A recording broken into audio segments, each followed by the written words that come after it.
Hello everybody, what's going on? My name is Shiny Electrode and welcome back to my channel. In today's video, we're going to be reacting to a post made by a PokeTuber called Crasher Plays and Reacts. This post is the Wants to Journey 2021 post. The whole point of it is you have to imagine yourself as the protagonist of the Pokemon Journeys anime. You get to travel to different regions, catch all sorts of Pokemon, and overall compete in the Pokemon World Tournament or World Coronation Series. So yeah, without any further ado, let's get into my journey through the Pokemon Journeys Wants to Journey 2021 anime. The region I hail from would be the Johto region. This was actually a surprise to, me. The Johto region wasn't one that I thought I would like. However, I recently got a copy of Pokemon Soul Silver and got to play on my elder brother's DS, which was kind of weird since I'm used to Xbox controllers. But yeah, it was fun. While playing, I realized that most of the Pokemon from the Johto region were actually some of my favorites. Big examples of that being mainly the legendaries, that being Ho-Oh and Lugia. They're super cool Pokemon. However, the one thing I don't understand is why is Lugia a psychic type? He's legit like the water spirit or like god or something. Like why is he psychic? But anyway, yeah. And my team will only be Pokemon from Johto. Even though you don't have to, I chose to. My starter and ace... my story and team. My story would be that the starter I end up getting is a bit different. Its colors are super weird, and it doesn't listen to me that much. I later find out that it's because it's a shiny Pokemon. And the reason it doesn't listen to me is because of the nature it has. This doesn't end up being as big of a problem for me as it was for Ash. My starter ends up liking me after not too long into my journey, actually right after I defeat Faulkner, the first gym leader. So that's nice. Speaking of my starter, I chose Cyndaquil as my first Pokemon, and it was a shiny. That's what I was saying about the weird colors. It eventually evolves into a Quilava, who is my ace Pokemon. Now, the reason I chose not to evolve into Typhlosion is because Quilava goes from looking cool and super fast to looking like a big, bulky target. And I really enjoyed the sleek fastness of Quilava, so I chose not to evolve it. Quilava would be challenging at first, often choosing not to listen to me, as I said. However, once it evolves into a Quilava from a Cyndaquil, there are no disobedience problems, which is great. Me and Quilava end up growing to become close friends, and yeah, he's my ace Pokemon and my strongest on my team.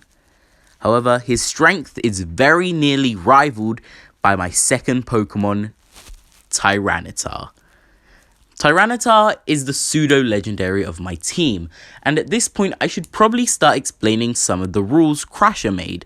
You can only have one pseudo and one starter on your team, and as I said before, I chose Tyranitar and Quilava to fill those spots.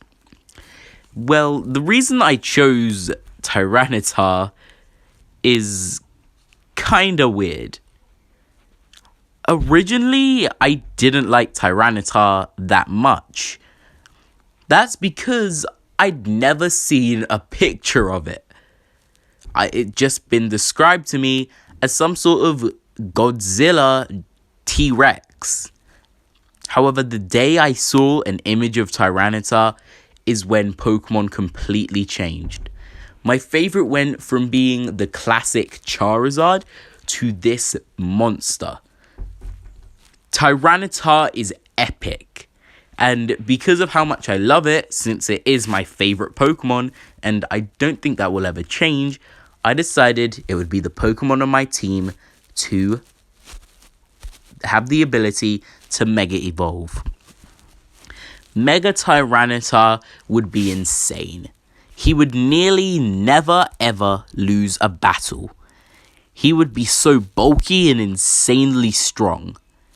Him and Quilava would often get into arguments of who is my strongest Pokemon, but they'd be best buds. The next Pokemon on my team is not as attached as the Quilava line and the Tyranitar line to me, but it's definitely a Pokemon I would use. That being Quagsire. This thing is a dope. It's super cool and has probably one of my favorite Pokemon designs. From the dot eyes to the big goofy smile, everything about this Pokemon screams me. However, my Quagsire wouldn't just be a dope. He would be a super cool dope. My Quagsire would rock glasses all the time when I battle with him. Quagsire would be strange to most people since my Quagsire likes to wear glasses and often thinks of himself as a sort of team leader, but he's the dope and meme of the team. But nobody ever says that to him. The next Pokemon on my team is the Pokemon that I find abandoned, that being Scizor. Now, when I mean abandoned, I mean this classic Charizard story, from the rags to riches. I find Scizor as an injured Scyther, who after I take him to the Pokemon Center, decides to join my team. Scizor is incredible. He gets multiple wins for me, and some of them being the most important battles.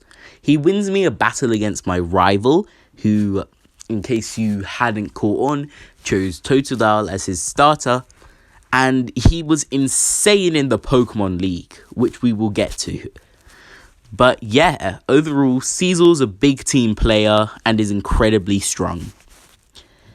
Next is my Pokemon that is super overprotected of me, that being Flaffy. The reason I chose Flaffy instead of Ampharos or Mareep was for the main reason that it was my first journey.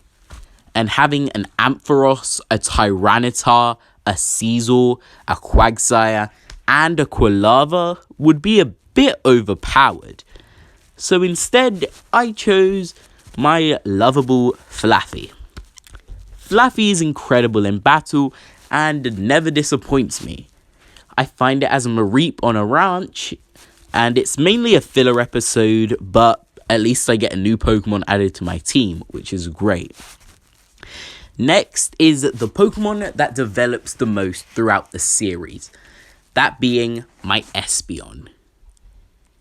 Espeon starts out as a Eevee who enjoys watching clouds and is way too overtrusted. My Eevee evolves into an Espeon when I'm struggling in the battle against Jasmine. I can't seem to get through her brick wall of a Steelix, so Eevee then evolves. It learns Psychic upon evolution, which helps me win the battle. Overall, Espeon goes from the kind of Totodile, a bit like Ash's Totodile. It's trash, however, in the end, it ends up becoming like Ash's Greninja, super insanely powerful and a good go-to Pokemon. Eventually getting its biggest win just before the Pokemon League against my rivals Umbreon. In the rotation, I have 3 Pokemon, since you're allowed up to 3. The Pokemon I chose were Jumpluff, Gramble, and Magcargo. The reason I chose Jumpluff was because... Sorry, that was a spoiler. The reason I chose Jumpluff was because of its loving nature, and since I didn't have a grass type on my team. And Jumpluff is basically the only good one from Gen 2. Next, I chose Gramble, which at this moment is currently my strongest Pokemon in Pokemon Go, a game I just downloaded for the first time about 2 weeks ago. So, yeah. And Magcargo is for the reason, I'm not even sure why I chose Magcargo. Now that I look at it, its typings overlap with Tyranitar and Quilava, two of my strongest Pokemon by far. But, hey, Magcargo can stay. For the first team, in the first 6-on-6 battle of the league, I use my full team. In case you were wondering what teams I used before, this is only if I remember the league matchups correctly. I'm pretty sure it goes 1-on-1, 3-on-3, 3-on-3, 6-on-6, 6-on-6, 6-on-6, and then finals. And then battle with the champion. So for the first battle, I choose to use Tyranitar as my one Pokemon. For the 2 3-on-3 battles, I don't change my team. I only use Quilava, Quagsire, and Espeon. And then in the first 6-on-6 battle, I use this team. My last Pokemon standing ends up being Quilava, who ends up getting a super sick knockout on a Gyarados. In the second 6-on-6 battle, since most of my heavy hitters are resting, such as Scizor and Tyranitar, I have to switch up my team a lot, bringing in 2 rotation Pokemon to replace them, that being Jumpluff and Gramble. In this battle, Jumpluff is actually my last Pokemon standing, and ends up facing off against a kid from the Hoenn region who uses a Skarmory. In the final team, for my team for the finals is a pretty good one. I end up losing this match, however, which sucks, but you didn't expect me to win first try, did you? I used the team of Gramble, Magcargo, Tyranitar, Quilava, Quagsire, and Scizor, and end up losing to a kid named Paul. Paul explains to me that he had recently started his journey as well. He just travelled through Kanto. Paul used his Murkrow and Turtwig to beat me, and his Elekid. Yep, a kid with 2 under-evolved Pokemon, and a Pokemon that wasn't under-evolved at the time, but eventually got an evolution, bet my full team. After this, I was conflicted.